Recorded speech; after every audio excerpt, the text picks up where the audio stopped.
Right, shall we do this then? Now we've done basically an episode of 2.5 admins. Yeah. Ask the Host, episode 14. I'm Joe. I'm Andy. I'm Jim. And I'm Martin. Hello, chaps. So the idea of this show is very simple. You send in your questions to us to show@askthehost.com and we answer them. The catch is they can be about anything except Linux and open source. And thank you to everyone who supports us with PayPal and Patreon. We really do appreciate it. You can learn more at askthehost.com/support. And our patrons get these episodes 2 weeks before everyone else.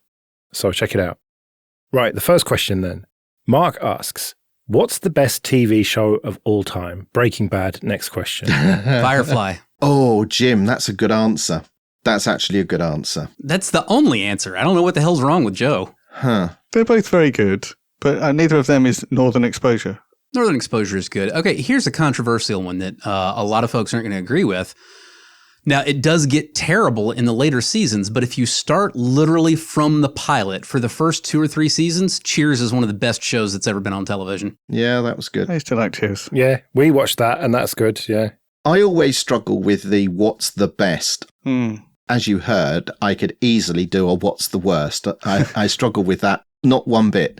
But the what's the best, other than your life partner, there's never a best anything in life is my sort of general feeling about this. And I looked through my Plex library at my most watched TV series because I couldn't pick one. And I found 10 really quickly. But this culturally identifies me and ages me horribly and also makes me look a little bit sort of monotone because they're all, I think, what we mostly classify as sitcoms from the UK. Of generally a particular era. So I'll rattle through them for those of you that are in the UK and for outside, I think a lot of the will be familiar. I had Only Fools and Horses, Fawlty Towers, The Fast Show, The It Crowd, Red Dwarf, Blackadder, Father Ted, Yes Minister, Porridge and Peep Show. The IT Crowd absolutely was great, but as far as UK sitcoms go, I don't know how the hell you beat Green Wing. If the question had been what TV show has made you laugh uncontrollably for more than any other show, it would be Green Wing. Holy crap. If you've never seen that, you need to watch it. All right, I'll add that to my watch list. It's very, very good. I also have a real soft spot for Yes Minister. I appreciate you bringing that up. I really enjoyed the first couple seasons of Skins, surprisingly. Haven't seen that. How is this conversation anything other than Breaking Bad? Like, have you seen it? Yeah, I've seen Breaking Bad. It's really good. It's demonstrably the best show of all time. It's good. It was an enjoyable watch. It's good. It's super, super grimdark, and it's really hard to like any one of those characters for very long because they're all complete assholes, and it gets depressing, man. I mean, there is no episode of that show where you cannot possibly see that every character's life is completely going to shit, and there's no way around it. That's why Joe likes it. Exactly. Not simply it won't turn around because, the script writers won't let it, but they've already placed all these people in situations that, between the situation and their personality and how they deal with things, okay, I'm looking at this person's life spiraling down into just complete chaos and destruction and despair. And it's like, do I really want to watch that happen over the next couple of years? Oh, but it is pretty good, though. And, for the first couple of years, I managed to make the answer yes. But after the first couple of seasons, my wife was like, this show is really good, but I don't want to watch it anymore. It's depressing and awful. And I'm like, yep, I get it. I was going to ask you, Joe, what did you learn about life from it? That is completely pointless. Yeah, exactly. He learned not to put jalapenos in the meth. That's about it. I felt like I learned things about how to be a human from Northern Exposure. That's why I love it so much. Right. Well, you're all wrong, and it's Breaking Bad. All right, Roger asks, if we continue to do nothing about e-waste, what does the future look like? What can we do, and what are you willing to do to prevent that future? The first answer is, the future looks essentially like WALL-E. I mean, the details don't match that, but ultimately what happens is we start mining our junkyards and landfills or whatever because they become a richer source of ore than, anything natural deep in the crust. If you're more of a sci-fi buff than just WALL-E, I would also point you towards The Moat in God's Eye by Jerry Purnell back in the day, with the fictional species, the Moaties were trapped in a locked system and had been trapped in there for millennia with an out-of-control birth rate, and had exhausted the resources of their planet so many times that, like, that was how things worked. Like, an entire civilization would come up mining the waste of the old one, and they would actually build like little museums so that after the collapse of a civilization, there'd be like a trail of breadcrumbs for the next bunch of savages to come up from, like sticks and spears to be able to figure out how to incrementally build their way back up into a technological society. I don't think we would be that lucky. I don't think that that kind of a system would actually work that well in real life, but it would be like an uglier version of that. And I think that the way that we avoid that happening is we have to stop this meme of corporations trying to convince us that it's individuals' fault and individuals' problem that we have all this waste and all this ecological damage, and saying, oh, it's on you to make sure that the microplastics don't wind up in the ocean. No, asshole. How about you don't sell a few million bottles of shampoos and soaps with microplastics in them in the first place? How about instead of telling me you need to cut, rings and all the six packs or whatever, how about you don't package the crap that way the first place? Like, the corporations have control of all the resources. They're the ones who are really responsible for using them effectively, not somebody just trying to live their life in a flat somewhere.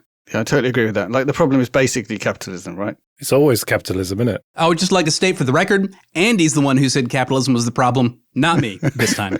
I do think we're past the point where we are going to need to mine our old waste, or want to mine our old waste because it's got good stuff in it. But I hesitate to suggest that that's some kind of solution to the problem. That's just a necessity that will eventually have to come along. In terms of what we can do, basically, I think we need to build things to last and to be recycled and rebuilt out of old parts and stuff like that. Fortunately, Moore's law has kind of calmed down, so there isn't this need to buy the new thing because it's twice as fast as last year's thing. So maybe there's a time to start doing something a bit better. When Moore's law was in full swing, things were just that much better for a few years. And now we just make sure that things suck after a few years to get the same rebuying cycle going. And so the forced obsolescence has got to go. Moore's law is kind of being curtailed by the product segmentation that exists. If organizations just made the best thing possible, then they would last for longer. If we look at modern day GPUs, it's clear that those are all capped and constrained in different ways to have like a very tiered product segmentation. And actually they can go further than they are capped in terms of their maximum capability. And that would help, because it would mean you could buy a GPU now and maybe 6-7 years from now it would still be perfectly useful, and you wouldn't have this constant artificial cycle of a year, 18 months, 2 years from now you feel sort of obliged to, or not obliged, but you feel persuaded to buy into the next tier of next generation because it's been significantly outclassed. If you look at 2 generations back, again, GPUs, you're looking at between 60 to 80% performance improvement in 2 generations, but it's mostly artificial.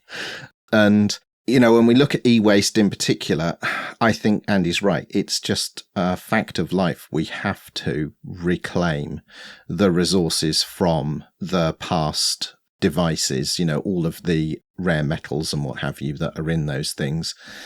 And at an individual level, although Jim has said, it shouldn't be pushed down to individuals, I feel like collectively society needs to take some responsibility. And this is where I struggle a little bit, because I'm quite good at handing down old generations of technology to friends and family who don't have access to technology. So what is a 4 or 5 year old laptop to me is still new and usable for them for many years to come. But I feel like I'm probably abdicating my responsibility for sort of reusing and recycling and repurposing something to somebody else when I do that.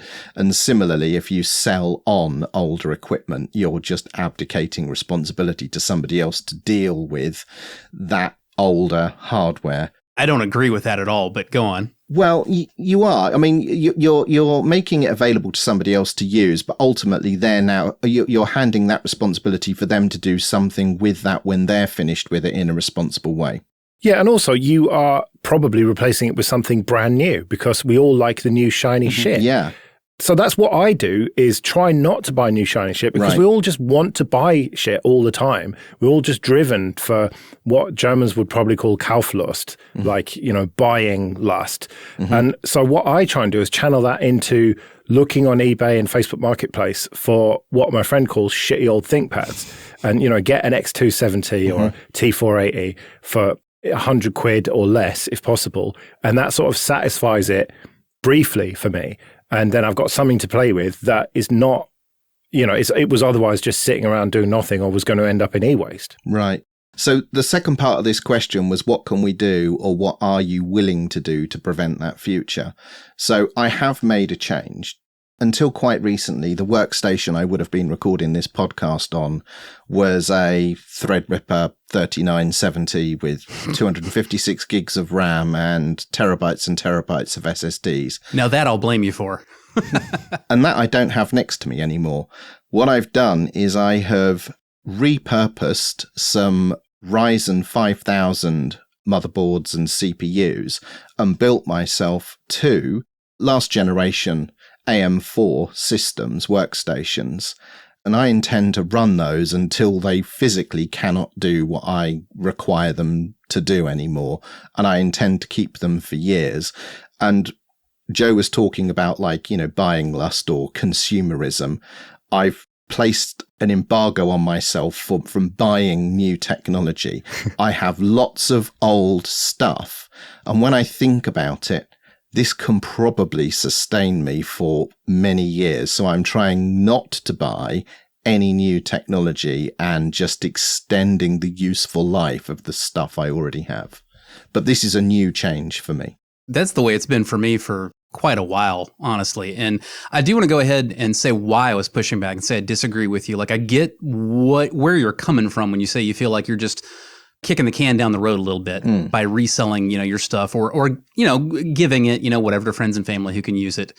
I don't think you're being fair to yourself. You're just looking at the fact that you bought a thing, and you're ignoring the fact that as long as somebody wants that stuff and you're making it available to them, you have still kept an unnecessary purchase from happening.